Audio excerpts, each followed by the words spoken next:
Hi future officers, welcome to EduTap and welcome to another important daily current affairs series session where we cover the important general awareness and economic and social issues current affairs from examination point of view.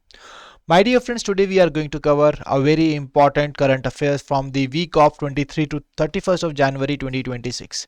I believe that one of the very important part of this timeline was the economic survey, and we have already conducted a special session on the economic survey, right? And today I am going to discuss in my session three very important reports which have been released recently, which includes Global Risk Report 2026, Global Economic Prospects January 2026.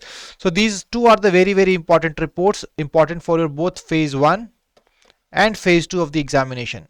But when it comes to the third report, that is Asia Manufacturing Index, this is a private sector report, and it is only important for the phase 1 of the examination. I hope that this distinction is very much clear to everyone. Now let's start with the very first topic of the today's session, that is Global Risk Report 2026, which has recently been released by World Economic Forum. So my dear friends, when it comes to the Global Risk Report, it basically defines us and provides us the list of the risk that the complete world is going to face in the upcoming time period, and these list of risks are being defined across 3 time frames to help the leaders so that they can acknowledge those risks and they can really have the plan to combat the negative impact of those risks. That's why, to help leaders dealing with the today's crisis and plan for the long-term priorities, the Global Risk Report is being released. This year it was the 21st edition of the report, and the first edition of this report was launched in year 2006. And when it comes to these risks, my dear friends, total this risk list comprises of 33 risks which have been included in this Global Risk Report 2026, which has been launched by the World Economic Forum. And this basically shows the possibility of an event or a condition that can negatively affect global GDP, population और the natural resources. तो हमारे लिए क्या चीज एक risk है, कौन सा इवेंट एक रिस्क है, अगर वो रिस्क हमारी जीडीपी को इंपैक्ट करता है, पॉपुलेशन को इंपैक्ट करता है, या फिर हमारे नेचुरल रिसोर्सेज को इंपैक्ट करता है. So these are the 3 major areas with the help of which we can identify a risk. So guys, यहां पर हमने 2 इंपॉर्टेंट चीजों को कवर किया. सबसे पहली चीज है कि रिलीजिंग बॉडी कौन सी है, that is World Economic Forum. Then we discuss about section of the report, that means क्या इंडिकेटर्स हैं, क्या पैरामीटर्स हैं, किस चीज को हम असेस कर रहे हैं and all. Now let's move ahead to the very important part.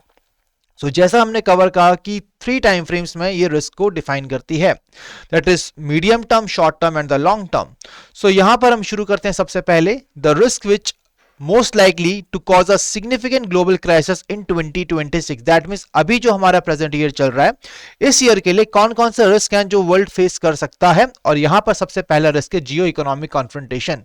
What exactly comes under the Jio economic confrontation? For example, you must have seen that some trade wars were taking place between the countries. People were imposing restrictions on the trade, right? So these comes under the geo-economic confrontation. Then comes the state-based armed conflict, जहां पर proxy wars होते हैं, civil wars होते हैं. Then there is a extreme weather events, which includes droughts, floods, heat waves. So these comes under the extreme weather events.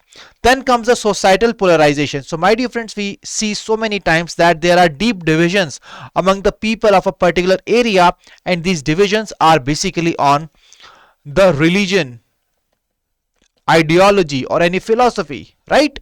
Then comes the misinformation and disinformation, where we spread false information which can influence the opinion of the public. So these are the 5 risks which are the top risks which the world is going to face in the year 2026, where geoeconomic confrontation is on the top. So please remember which risk is on the top in terms of the global risk report for the year 2026, that is geo-economic confrontation, followed by state-based armed conflict, extreme weather events, societal polarization and misinformation and disinformation.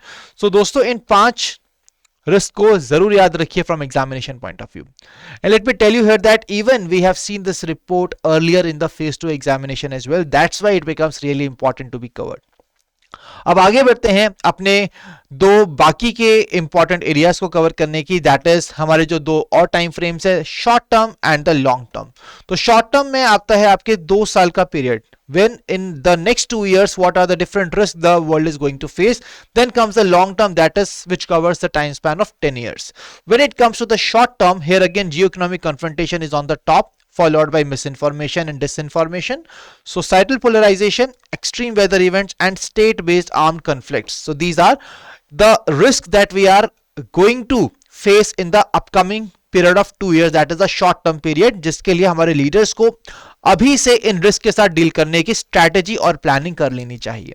आगे बढ़ते हैं long term risk की तरफ. So which includes extreme weather events, biodiversity loss and ecosystem collapse, critical change to earth systems, misinformation and disinformation, and adverse outcomes of AI technology. So दोस्तों यहाँ पर basically in the nutshell, this global risk report provides us the list of risk, and basically at the start of every year World Economic Forum comes up with this particular report, so that एक साल के शुरुआत में ही, शुरुआती दौर में ही हम उन सभी चीजों को, हम उन सभी नेगेटिव चीजों को लिस्ट डाउन कर लें जो हमारे कंट्री को, हमारे जीडीपी को, हमारी पॉपुलेशन को इंपैक्ट करने वाली है. ठीक है, तो अगर हम इसको इंडिया के सिनेरियो से देखें तो इंडिया में कौन सा रिस्क है, क्योंकि वी आर इंडियंस, राइट. सो सबसे पहले हमें अपने रिस्क को देखना होगा. सो we can see here that the top risk that is going to impact India is cyber insecurity. तो इंडिया के लिए साइबर इनसिक्योरिटी सबसे बड़ा रिस्क हो सकता है. Then moving ahead, inequality, which includes wealth and income inequality, insufficient public services and social protections, which includes education, infrastructure and pensions. Then comes economic downturn, example recession or the stagnation. And then comes state-based armed conflict like proxy civil wars, coups, terrorism, etc. So these are the 5 risks. So दोस्तों यहाँ पर India की बात की जाए तो top 5 risk कौन से हैं? Cyber insecurity is on the top. Clear है सभी को? तो किस ऑर्गेनाइजेशन ने रिपोर्ट को रिलीज किया? वर्ल्ड इकोनॉमिक फोरम ने इस रिपोर्ट को रिलीज किया. 3 टाइम फ्रेम थे, हमें पता चला 2026 का रिस्क क्या है. Then upcoming short term, that is for a period of 2 years. Then comes the long term which completes the timeline of 10 years. तो यहां पर ये सारे ही टाइम फ्रेम्स को हमने कवर किया. हमने ग्लोबल रिस्क के बारे में बात किया and the risk which will be faced by India, right. So all these things have been completed in a very comprehensive manner in this report. Let's move ahead to the next important part of the report, and the next important report for the today's session, that is Global Economic Prospects January 2026. Guys, as the name says, this report is going to provide us the details about the global economic prospects. See, हम किस rate से हमारी GDP growth होने वाले हैं across the world, growth rate क्या रहने वाली है, ये सारी चीजें हमें बताता है basically an organisation which is named as World Bank Group, right? And this year it states that global economy is resilient, but it is vulnerable. But vulnerable countries lag. Basically global economy resilient है अभी, right, मगर जो countries हैं जिनको थोड़ा सा भी कुछ नेगेटिव इंपैक्ट हुआ तो दे कैन कोलैप्स, राइट. तो ऐसी वनरेबल कंट्रीज लैक कर रही हैं अभी भी. That's what this particular report says. So अब आगे बढ़ते हैं. इस रिपोर्ट का जो सबसे मेजर इंपैक्टेड एरिया है, सबसे इंपॉर्टेंट कंपोनेंट है, that is the GDP growth rate of the world as well as for the India. तो हमारा ग्रोथ क्या रहने वाला है वर्ल्ड लेवल पर और इंडिया लेवल पर, इसको कवर करेंगे. सो ग्लोबल ग्रोथ की बात की जाए तो it is estimated to be 2.7% in 2025. तो 2025 में it is estimated to be 2.7%, which is higher than earlier estimates. That means जो हमने पहले एस्टिमेट्स लगाए थे, जो पहले अनुमान किया गया था, उसके कंपैरिजन में हमारे जो ग्लोबल ग्रोथ रेट है वो ज्यादा रही. क्यों? क्योंकि जो मेजर इकोनॉमीज हैं उन्होंने बेटर परफॉर्म किया एज पर द एक्सपेक्टेशन. तो पहले हमने एक्सपेक्ट किया था कि इतना अच्छा परफॉर्म इकोनॉमीज नहीं करेंगी, बट काफी इकोनॉमीज ने एंड मेजरली जो बिग इकोनॉमीज हैं उन्होंने काफी अच्छा परफॉर्म किया. बट आगे आने वाले समय में it is forecasted that the global growth rate is going to slow down to 2.6% in 2026. तो 2026 में कितना होगा? 2.6% होगा as per the World Bank report, right. क्योंकि countries are going to buy and sell fewer goods with each other and people spend less within their own countries. Guys, क्या reason है इसका? आप देख सकते हैं अभी के टाइम पर काफी ट्रेड रिस्ट्रिक्शंस हमें देखने को मिली, टैरिफ्स इंक्रीज किए जा रहे हैं. तो एज अ रिजल्ट क्या होगा? कंट्रीज आपस में बिल्कुल भी ट्रेड नहीं करेंगे, या फिर उनका जो ट्रेड का वॉल्यूम था वो काफी हायर लेवल पर डिप होगा, right? And that is basically the reason which is going to slow down the growth rate at the global level. Now moving ahead, अगर हम साउथ एशिया की बात करते हैं, सो एस्टिमेट्स हमारे यहां पर भी इंप्रूव हुए हैं, but mainly what is the reason behind this improved estimates? India. So mainly due to the strong economic activity in India, this particular thing has happened, which helped balance the effects of rising trade tensions and policy uncertainty. Even amid the higher tariff tensions, trade tensions और policy uncertainty, global level पर policy uncertainty के होने के बावजूद India ने यहां पर अच्छा परफॉर्म किया और साउथ एशियन कंट्रीज ने कुछ बेटर परफॉर्म किया है. तो here you can see guys, अगर हम बात देखते हैं ग्लोबल ग्रोथ रेट की, तो 2025 हमने ऑलरेडी कवर किया, 2.7% है रेट. ये स्लो डाउन होगा 2.6 पर in 2026 and then it will further move upward to 2.7 in 2027. Clear है? Now moving and talking about India. India की बात करते हैं तो in 2025 it will be 7.2%, in 2026 6.5% and in 2027 it will be 6.6%. तो इंडिया का देखेंगे तो दोस्तों यहां पर पहले 25 से 26 में it will reduce and then it will marginally increase to 6.6 from 6.5%. तो इंडिया का जीडीपी ग्रोथ रेट बहुत जरूरी है आपके लिए याद करना, वर्ल्ड लेवल का जीडीपी ग्रोथ रेट बहुत जरूरी है याद करना. तो please make sure that you are retaining both this important areas from examination point of view. Now moving ahead to the other key findings. So अगर हम इंडिया का हमने ग्रोथ रेट ऑलरेडी देखा that it will be 7.2% in fiscal year 25-26. And why so? Because of the strong domestic demand. India के अंदर demand काफी high है, private consumption काफी अच्छा है, लोग स्पेंड कर रहे हैं पैसा, earlier tax reforms and higher real household income in the rural areas. Rural areas के अंदर हाउस होल्ड इनकम्स इंक्रीज हो रही हैं. Trade growth is expected to slow down as companies reduce inventory and tariff impacts. So guys क्या हो रहा है, मगर जो ट्रेड ग्रोथ है ना, इसको हम एक्सपेक्ट करते हैं कि आगे आने वाले समय में स्लो डाउन होगी. क्यों? बिकॉज जो कंपनीज हैं उन्होंने अपनी इन्वेंटरी को मेंटेन करना कम कर दिया है, वो अब अपनी इन्वेंटरी को मेंटेन नहीं कर रहे हैं इतना, राइट? क्यों? क्योंकि ट्रेड टेंशंस बहुत ज्यादा हो रहे हैं, उसके बाद टैरिफ भी बढ़ रहे हैं, तो इसका भी एक नेगेटिव इंपैक्ट इस पर देखने वाला है, इसीलिए यहां पर हमारा ट्रेड ग्रोथ भी स्लो डाउन होगा. अब आगे के लिए वर्ल्ड बैंक क्या कहता है दोस्तों? वर्ल्ड बैंक ने कहा कि देखो ग्लोबल शॉक्स हो रहे हैं, गवर्नमेंट डेट अभी हाईएस्ट लेवल पर है at 55 year in the last 55 years in emerging market and developed economies which demand strong fiscal rules. हमें अपने फिस्कल पॉलिसीज पर अच्छा खासा ध्यान देना होगा, ट्रेड को बूस्ट करना होगा आपस में, फाइनेंशियल स्ट्रेस को ईज डाउन करना होगा और क्लाइमेटिक रिस्क को मेंटेन करना होगा, उनको मैनेज करना होगा. तो जब हम ये सारी एक्टिविटीज पर फोकस करेंगे, काम करेंगे, डेफिनेटली आगे आने वाले समय में not just in India but in the complete world we can see better growth rates. I hope that every detail of this report is clear to everyone. हमने हर एक चीज को अच्छे से कवर किया है दोस्तों. सो वर्ल्ड बैंक के प्रेसिडेंट की बात की जाए तो the person name is Ajay Banga. तो थोड़ी स्टडी डिटेल्स को भी हम कवर करते हैं, और अब आपको मुझे बताना है कि किस ईयर के अंदर वर्ल्ड बैंक एस्टैब्लिश हुआ था और इसका हेडक्वार्टर कहां पर है. तो ये आप मुझे बताएंगे, ये आपके लिए होमवर्क है from the today's session. Clear to everyone? So दोस्तों अभी तक आई होप कि सभी को हर एक चीज क्लियर है. अब आगे बढ़ते हैं अपनी अगली रिपोर्ट की तरफ, that is Asia Manufacturing Index. So Asia Manufacturing Index 2026 recently it was released and this is been released by Dezan Shira and associates. तो एक प्राइवेट ग्रुप की ये रिपोर्ट है और इसीलिए हमने आपको बताया कि ये सिर्फ फेज 1 के लिए ही इंपॉर्टेंट है. Moving to the important part of the Asia Manufacturing Index, ये बेसिकली 8 इकोनॉमीज 8 फैक्टर्स के अराउंड हमें बताता है कि कॉम्पिटिटिवनेस कैसी है मेजर मैन्युफैक्चरिंग इकोनॉमीज की. So it measures the relative competitiveness of the major manufacturing economies across 8 key pillars and 43 सब पैरामीटर्स. अब ये 8 की पिलर्स कौन से हैं दोस्तों? ऑल्दो आपको एग्जाम के लिए याद नहीं रखना, but for your understanding I have brought them here, that the key 8 parameters include economy, political risk, business environment, international trade, tax policy, infrastructure, workforce, innovation.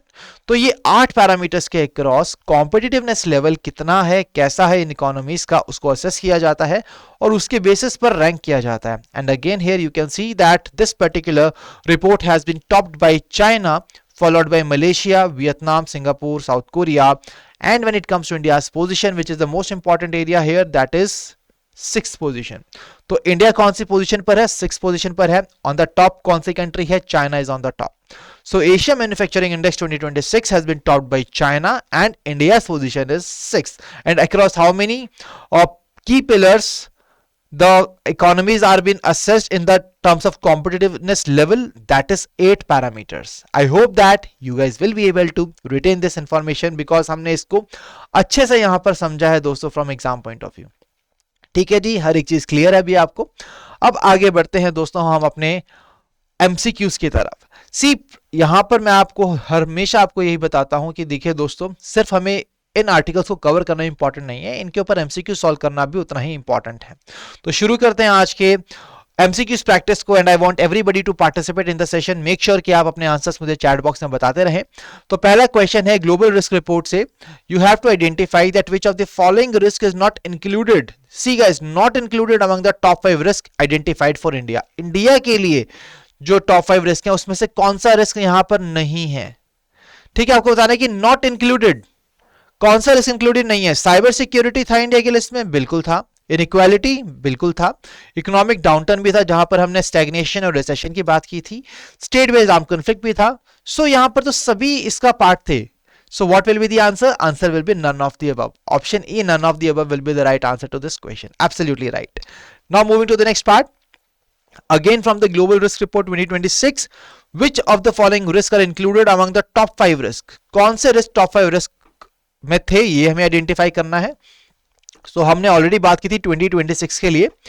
Jio economic confrontation दोस्तों, जियो economic confrontation was the top risk, right? So that is absolutely right. State based armed conflict भी था, extreme weather events भी था, societal polarisation भी था. सो इसमें से question था कि कौन सा रिस्क टॉप 5 का हिस्सा है. यहां सभी इसका हिस्सा है, तो right answer will be all of the above. तो ये क्वेश्चन मैंने जानबूझ के यहां प्लेस किया to make you understand the meaning of none of the above and all of the above, कि कब कैसे नन ऑफ द अबव भी आंसर हो सकता है और ऑल ऑफ द अबव भी आंसर हो सकता है. आई होप कि इससे आपको अंडरस्टैंडिंग मिली होगी. आगे बढ़ते हैं अपने अगले क्वेश्चन की तरफ from the Asia Manufacturing index, जहां पर आपको बताना है what is the economy which is on the top. Top पर कौन सी इकोनॉमी है और इंडिया की क्या पोजीशन है. दोस्तों हमने इसको बहुत अच्छे से डिस्कस किया है. एशिया मैन्युफैक्चरिंग इंडेक्स जो 8 की पिलर्स के अक्रॉस कॉम्पिटिटिवनेस लेवल को असेस करता है कंट्रीज के, और यहां पर China is the country which is on the top.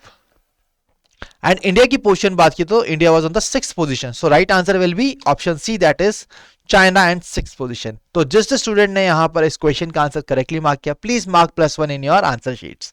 Okay, आगे बढ़ते हैं अपने चौथे क्वेश्चन की तरफ. सो ग्लोबल इकोनॉमिक प्रोस्पेक्ट जनवरी 2026 रिपोर्ट से क्वेश्चन है और आपको आइडेंटिफाई करना है कौन से स्टेटमेंट्स करेक्ट हैं. सो दोस्तों जब भी ऐसा कोई क्वेश्चन आता है आपको 3 स्टेप फॉर्मूला को यहां ध्यान रखना है. 3 स्टेप फॉर्मूला, जहां पर पहला स्टेप है basically identify the central topic, then next step is identify demand of the question, third thing is basically to analyse the keywords.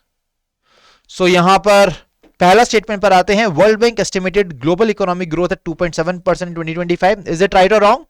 Is it right और wrong? This is absolutely right. Second statement, India का GDP growth rate कितना था? 7.2% था 25-26 में. Is it right और wrong?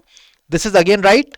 Third statement, global economic growth rate 2026 के अंदर it will increase to 2.7%, guys, but we discussed here that there will be a slowdown in the economy and it will reach to 2.6%. So that means third statement is incorrect. Right answer will be option A, that is 1 and 2 only. बिल्कुल सही जवाब, option A is the right answer. अब दोस्तों अगर हम बात करें क्या ये सेशन यहां पर एंड होता है, answer is no, because we are having a homework question for you. और होमवर्क क्वेश्चन है आपका एक बार फिर से ग्लोबल रिस्क रिपोर्ट की तरफ. इस सेशन को पूरा करने के बाद आप फिर से रिवाइज करेंगे, उसके बाद आप इस क्वेश्चन पर आके मुझे बताएंगे क्या है इस क्वेश्चन का सही आंसर. और जो स्टूडेंट बताएगा क्वेश्चन का सही आंसर वो होगा हमारा star performer. Like last session में हमने क्वेश्चन आपसे पूछा था संपन्न पेंशन मैनेजमेंट सिस्टम के ऊपर, और यहां पर राइट आंसर है option A. And Raj Garg, Yuganshi, Mani, Nikita, all of them are the star performers from the previous session. If you want your name to be mentioned here, make sure that you are telling me the right answer of the homework question in the chat box of this particular session, right? So guys, that was all from the today's session and I hope that it was really great and it was really useful and fruitful to all of you. अब दोस्तों आपकी revision काफी important है. Revision आप करेंगे हमारे PDF से. PDF आपको मिलेगा टेलीग्राम चैनल पर, जिसका लिंक नीचे डिस्क्रिप्शन के अंदर दिया गया है. Okay, so guys, that was all from the today's session. If you are having any queries, please do not forget to mention your queries in the comment section, or you can also share your queries at hello@edutab.co.in, or you can call us at 8146207241. Now I will be meeting you in the next session. Till then, stay happy, stay healthy. Wish you all happy learning.